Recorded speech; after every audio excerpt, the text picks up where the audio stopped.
O caminho da ilusão é sempre mais confortável, mas no final é ele que machuca. Certa vez, Edmond Halley, o cara que descobriu o cometa Halley, disse a Sir Isaac Newton: "Não entendo, Sir Newton, como o senhor, sendo o mais brilhante entre nós, se dedica à astrologia." Eis que Newton responde: "Eu estudei astrologia, Sir Halley.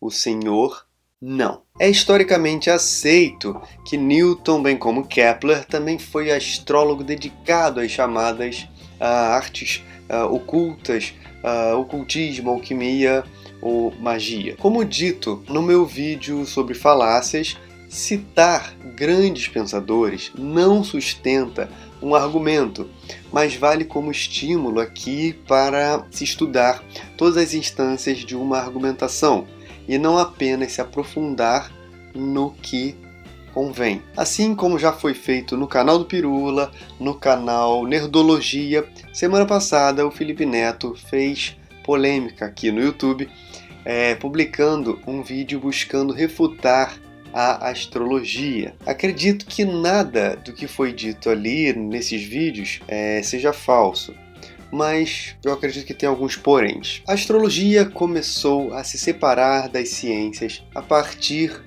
creio eu, do século XVI, com rebarbas até o século XIX. Ou seja, se pensarmos na história da humanidade, foi anteontem. Hoje, a astrologia é reconhecida apenas como protociência de suma relevância para o entendimento da história da ciência. Não há astronomia sem astrologia, do ponto de vista histórico. Jung, discípulo de Freud, disse certa vez que a astrologia representa a soma de todo conhecimento psicológico da antiguidade. E isso não é pouca coisa. A história da astrologia ajuda a provar a sua eficácia? Acredito que não, mas talvez essa não seja a pergunta. Acredito que na verdade a astrologia possa ser entendida por um outro ângulo. Primeiro, a partir do momento que a astrologia deixou de ser considerada uma ciência por não ter passado por inúmeros testes dados pela metodologia científica,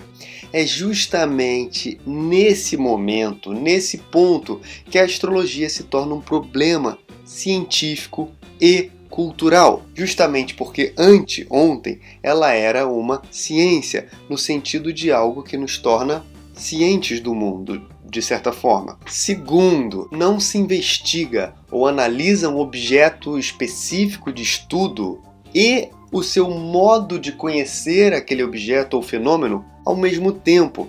O modo de conhecer algo é investigado pela epistemologia ou pela teoria do conhecimento.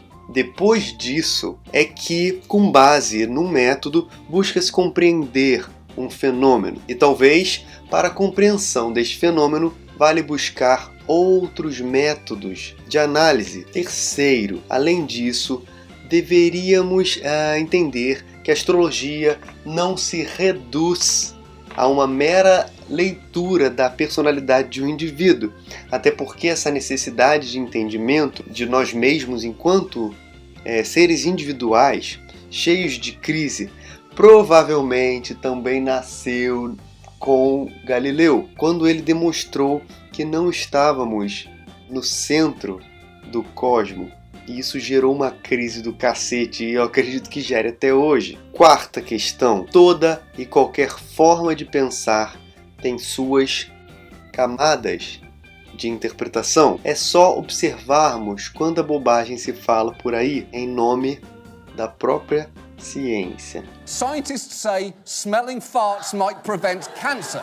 Os astrólogos e astrônomos deveriam se destituir de um pensamento binário e reconhecer o que pode ser talvez a melhor ferramenta para esse entendimento. A astrologia não deve ser entendida como ciência, disso eu estou mais ou menos convencido, mas como uma estrutura simbólica de conhecimento para a possibilidade de diálogo com o vazio da nossa experiência, que nos torna mais cientes de nós e do mundo à nossa volta, como, por exemplo, a psicologia, que também não pode ser comprovada pela ciência, exceto quando tem seus diálogos, obviamente, com a neurociência ou com a psiquiatria, por exemplo. Como disse o filósofo Maurice Merleau-Ponty, a ciência manipula as coisas e renuncia a habitá-las. Ela é e sempre foi esse pensamento admiravelmente ativo,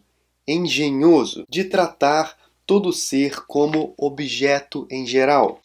Em outras palavras, os cientistas, creio eu, não deveriam reduzir a experiência humana ao método científico, que é seco, que é generalista, apesar de muito eficaz, e não dá conta de todas as nossas aspirações e anseios. Nós, por exemplo, não nos perguntamos se a arte serve para alguma coisa, e ela não deixa de ser uma maneira, um meio de entendimento humano. Se você gostou, dá um joinha, comente, dê sugestões e principalmente se inscreva aqui no canal. E até o próximo vídeo que sai toda terça e quinta.